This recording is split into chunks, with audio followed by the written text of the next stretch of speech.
All right, let's jump right into one of the most incredible, jaw-dropping moments in the entire book of Genesis. We're at the very end of Jacob's life. He's on his deathbed, but he's not just saying his goodbyes. He gathers his 12 sons around him for one final prophetic address that is going to literally set the course for the entire nation of Israel.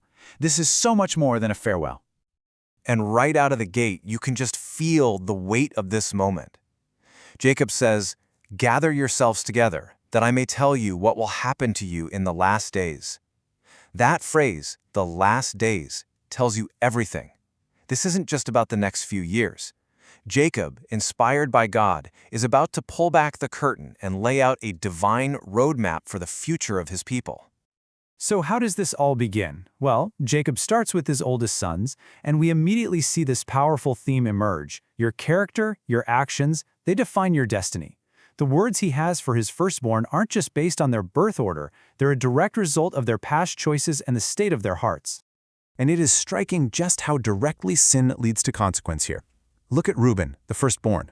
He's called unstable as water because of a terrible moral failure in his past, and because of that instability, he loses the preeminence of the birthright. He shalt not excel.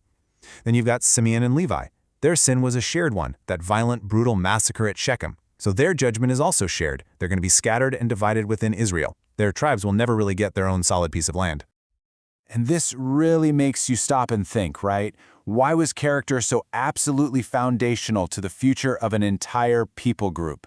Well, these prophecies show us that the spiritual and moral DNA of the Father would be stamped onto his descendants. You just can't build a nation with a divine purpose on a flawed foundation. It won't hold the weight. So, with the first 3 sons essentially disqualified because of their character, the blessing of leadership has to go somewhere else. And this is where things take a huge, unexpected turn. The leadership role, the preeminence, it shifts to the 4th son, Judah.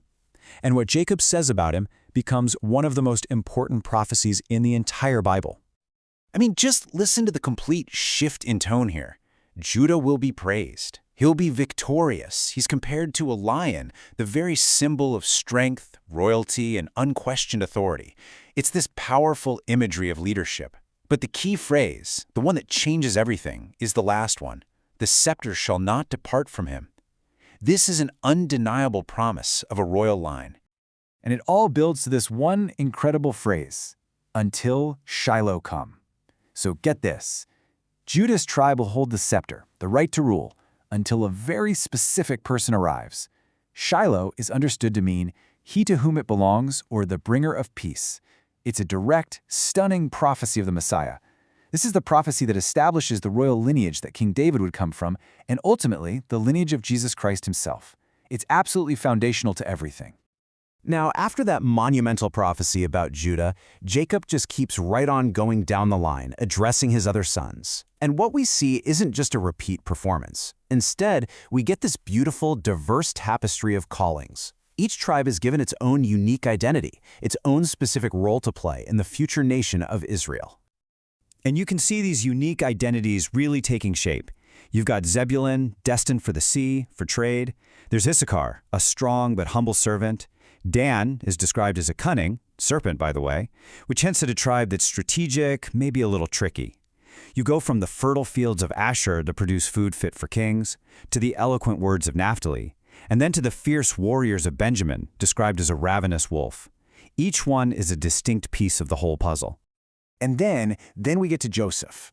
And after Judah's prophecy, Joseph receives the longest, most detailed blessing of them all. He's called a fruitful bough. It's this beautiful picture of abundance. And Jacob says that even though the archers attacked him, a clear nod to all the trials he faced from his brothers, from Potiphar's wife, from prison, his strength remained. His blessing is one of incredible fruitfulness and God's favor, a powerful testimony to God's faithfulness to the one who stayed true. Now, right in the middle of all of this, in the middle of laying out the future of a nation, Jacob does something really remarkable. It's like he hits the pause button. He shifts his focus for a moment from the destiny of his sons to the true source of his own hope. In the midst of prophecy, he just cries out, "I have waited for thy salvation, O Lord." Wow, what a powerful and personal statement. After seeing it all, the future kings, the wars, the blessings, the struggles, Jacob confesses that his ultimate trust isn't in his lineage or in the strength of his sons. His hope, the thing he has waited for his entire long life, is in the Lord and his salvation. That's the heart of the patriarch right there. And he finishes with one final command. After all the blessings are done, he makes his son's promise to bury him not in Egypt, but back in the promised land, in the cave where Abraham and Isaac were buried. Think about that. His last act is an act of pure faith. Even in death, Jacob is pointing his family forward, physically connecting his own story's end to the land that God had promised them all along. So, as we close out this look at Genesis 49, we're left with this really powerful thought. Jacob's last words weren't just sentimental wishes, they were spirit-breathed prophecies that charted the course of a nation. It really makes you wonder, doesn't it? If a father's words on his deathbed could carry that much weight, what kind of legacy are our own words building? What future are we speaking into existence for the people who come after us?